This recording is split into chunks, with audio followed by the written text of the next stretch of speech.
Hi there, I'm Ron Rogers, and this is part two of my career adventures as they continue. Now, one thing I learned very quickly in the Air Force is that you can have some good decisions that help you, and you can have others that totally backfire. Now, like I said previously, I chose to go right away to Vance Air Force Base. If I would have chosen to wait a month, it could have been a year.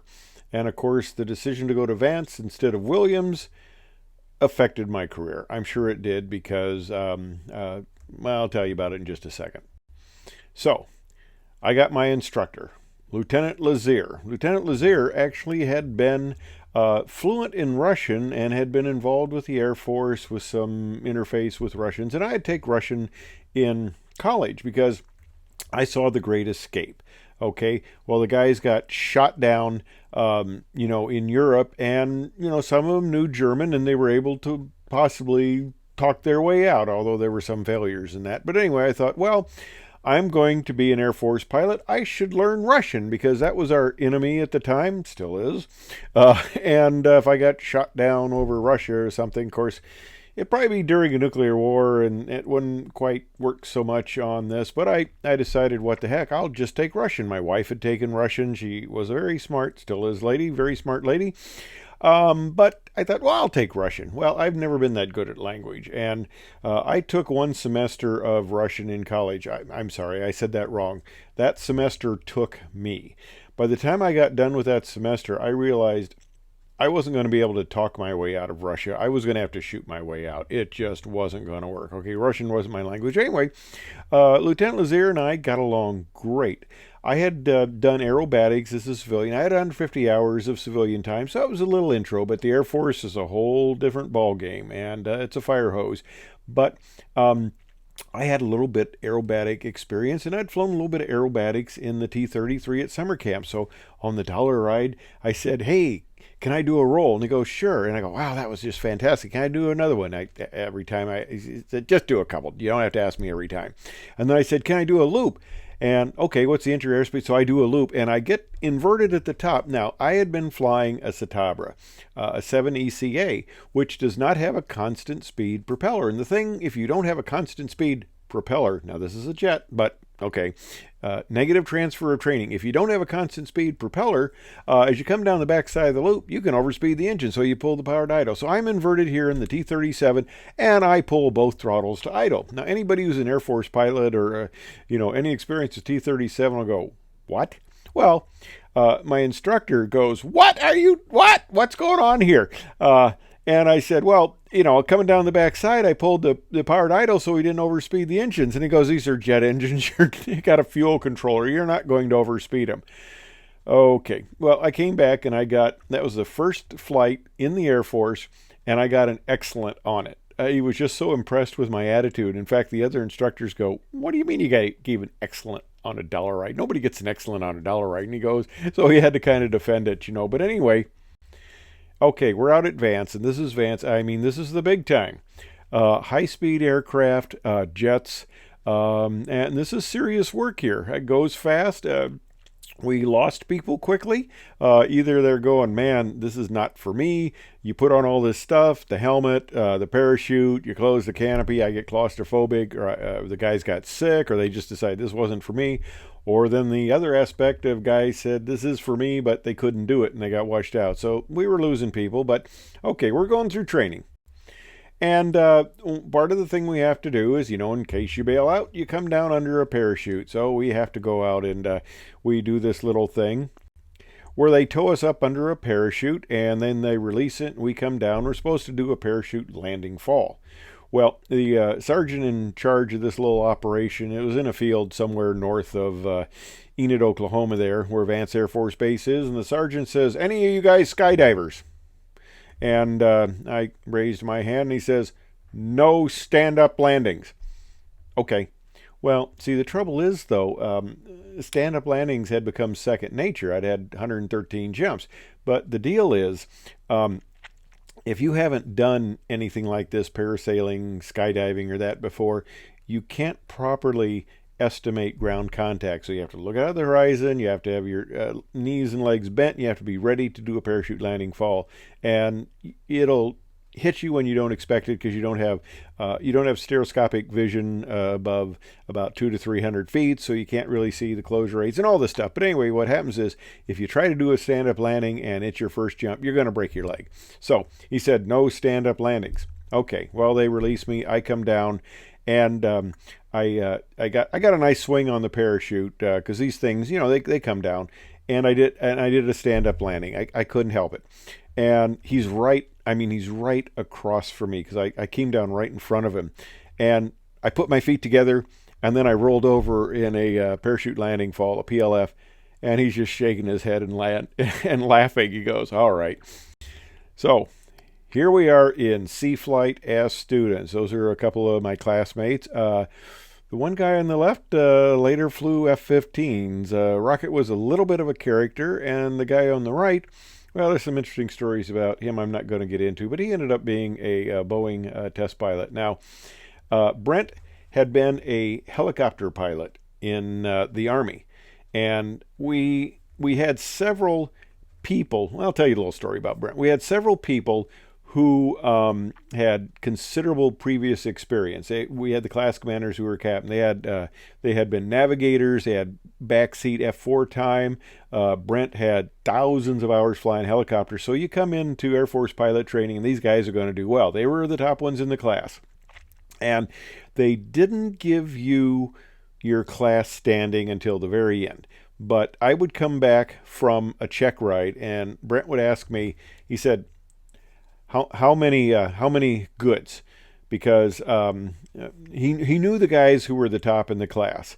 And I remember coming back from one check ride, and it was all excellence except 4 goods. And it came down to the number of goods and stuff. So I had 4 goods, and he would get on his little HP calculator that he paid $700 for and was all ticked off because they were coming out super cheap after that, and he tried to get his money back, and he couldn't. I digress. Okay, that's the short here. But anyway, he puts it in there, and he tells me, "You're number 4 in the class. You're behind me." Okay, cool. Now, why do I get that thumbs up? Technology. Don't you love it? So Brent told me class standing. That was an important factor that comes on a little bit later and was part of the way I kind of got screwed over here. And here's Tom. Tom was a friend, and that's his wife Sue. There, we had a lot of fun together. They were friends until, well, I'll explain about Tom a little bit later here. Tom had some issues. Now, one thing, and my wife knew this. She knew it was very important for me to spend my time studying.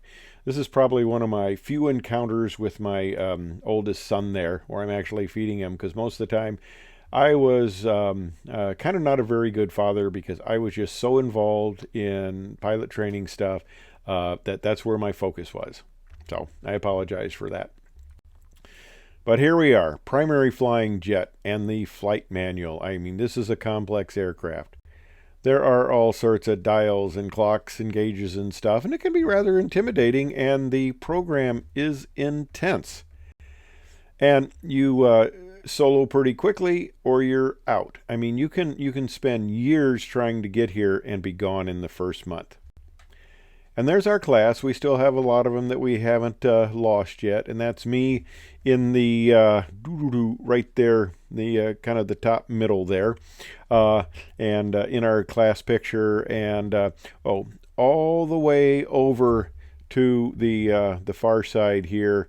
The gentleman there who's a captain, he comes into play later, and Captain McCracken, and I'll tell you about how he comes into play later. All right, so we're learning to fly jets. We're having fun. We're doing contact, which is just basically air movers. We're maneuvers. We're doing loops, rolls. We're doing navigation. We're doing formation. And we do formation going across country. This is going into Dyess Air Force Base. We're going down to San Antonio, and I'd never been to San Antonio before. That is a cool city. And there's our stop. We're waiting to get fuel. They had to fuel the Iranian generals first, and we made a comment to them that, hey, those 3 stars on the Iranian uniform, they're not generals. But anyway, we're waiting to get fuel.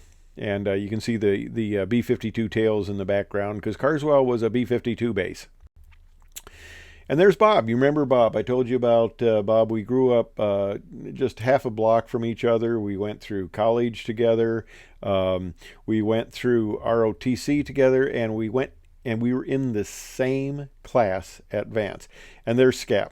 Bob actually got a C-130, and he worked when he got out. He went to work for Air Florida, which, as anybody who remembers their history knows, they kind of went down the tube. So he ended up having a long career with the FAA. Scap ended up getting an F4, and I don't know whatever happened to him, but he was a good pilot. All right, now we're getting into the T-38. I mean, my gosh, I'm just studying the Dash 1, and I am just in awe of the speeds, the performance. 720 degrees roll per second, 30,000 feet per minute climb. It's a supersonic aircraft. And then I get to go supersonic. Now, you look at that date, 73, and I think the first supersonic flight was in 47. So we're talking maybe 25 years after anybody went supersonic for the first time, we're going supersonic. And, it's much closer to that period than it is now, 45 years after this event or so. But I got to go supersonic, and that was a kick in the pants. Of course, we did a burner climb, and it was funny. The T-38 was so sensitive. I'm holding the stick, and I'm getting this lateral roll because I'm holding it so tight, and I'm just, I guess, enough nervous that I was putting in this roll. This is a sensitive aircraft. The roll rate was so sensitive. I had to calm down and use my fingertips. And we had our manuals there, the flight manual and advanced flying jet. Now, this was a fun airplane. It's fast. It's fun. It's a cool airplane. I absolutely love the T-38. I absolutely did. I enjoyed it. But, now here's Tom again. And that's my wife, and that's my oldest son there, and that's Sue there. Now Tom, we had this instructor, and I talk about him in another video, Flanny, whatever. I'm not going to give his full name, but he wanted to be a fighter pilot. He did not like being a T-38 instructor, and he didn't kind of bloom where he was planted. He disliked doing it. I mean, I would have loved the job. He disliked it. He made it known to everybody that this wasn't what he wanted, and he took it out on the students, really. And Tom washed back. Tom had a little trouble. His first 5 takeoffs, he kept forgetting to put the aircraft into afterburner. And that just irritated our instructor to no end. He would come back and just furious. And of course, he actually one time even apologized to me because he'd just flown with Tom, now he's flying with me, and he's still carrying it over where he's just angry as could be. Late in the program, I requested an instructor change, but it was at the point where it was really too late, and they couldn't really put me with other people, and it was almost a waste of time. I waited way too long, because having an instructor like that, if you got a bad instructor, it really affects how well you do. It really does, and it did for me. Well, one of the things we do is we learn egress, and this is our class group there. And here's where we have to open the canopy and with everything on, jump out. Now, this is kind of an interesting picture because I didn't get the latter part of the picture. If you notice the guy in the back seat there, you can't really see it, but his boot is caught on the canopy rail, and it catches, and he comes down head first, hits his head. So that wasn't a very beautiful egress. But all right, we're going cross country again. We're going out to Denver, and we're going out as a 2-ship, and I'm the one taking this picture. That's aircraft 746, and I happen to be in 745. Well, we're coming to an end. We're flying 4-ship formation. We're just having a great time, and I am absolutely loving this aircraft. There is our class picture in 38s. Pretty much, I think everybody in this picture survived till the end. And for fun, I put together this little shadow box. It's got the time I was in the class, due to the energy crisis at the time, where the Arabs cut off oil to the United States, they lengthened our class from 7407 to 7501. But Gordy Davis, one of our classmates, who was very artistic, he unfortunately died trying to loop a T-39 in Korea. That was his assignment, and they were not successful. He was actually an instructor on it. Yeah, two instructors and another guy tried to loop it, and they got into Mach Tuck, and it was not successful. But he was a great artist, designed that patch. I was in C flight for T-37s and L flight for the T-38s.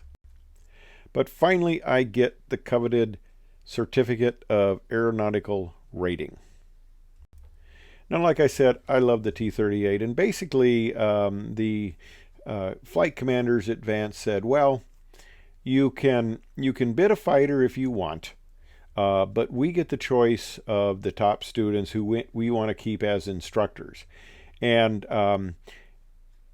if you volunteer, see, I didn't know exactly where I was in the class, and there was a cutoff, and we had, like I said, a lot of experienced people, so I'm already down the list a little bit, and I didn't know if I made the cut to get a fighter, because if you were in the upper, I think it was 10%, you got what you chose. Now, the trouble with my instructor is, my really lousy instructor, I did not do as well, okay? I'll take some responsibility to that. I love the aircraft, but it was hard to fly with somebody who was always screaming at you. And it made it very difficult, and my class standing, I knew had gone down. So I didn't know if I could qualify for a fighter. So I decided to play it safe. It's not always good to play it safe. Sometimes you have to take risks. You really do. So it was a decision to play it safe. And I made several decisions to play it safe, and sometimes I regretted that. Should I have been more brave? Should I have risked more? But I was going to play it safe, and I go, okay, well, I love the 38. It's a great airplane. If I volunteer to be an instructor, I'll get a 38. And they basically told me, if you don't volunteer to be an instructor, we'll put you in a T-37. So I go, okay, I'm trying to reduce damage here. I'll take the 38. I'm happy with that. So they get us all together out at the officers club. They got this room. They call us individually by class standing. And I realized that when they were doing that I would have been high enough to get a fighter if I chose. But I'm going to get, I had volunteered to be an instructor, so that's what's going to happen. So I walk in there, and the wing commander who's giving out the assignments said, Lieutenant Rogers, we got your wings and all this stuff, and your assignment, we decided to keep you here at Vance. Well, okay, we decided to keep you here at Vance. I knew that was coming, and we're going to keep you in a T-37. And I go, what? A T-37? And we got the T-37 flight commander, who I later worked for, and the T-38 flight commander there, and the T-38 flight commander starts laughing, and I go, what? Why not a T-38? And they said, oh, Captain McCracken, who was the class commander, captain, first, second lieutenant, captain, you kind of see where this is going here. He decided at the last minute, I mean, literally the day before, he decided he wanted to stay, be home every night, and be an instructor.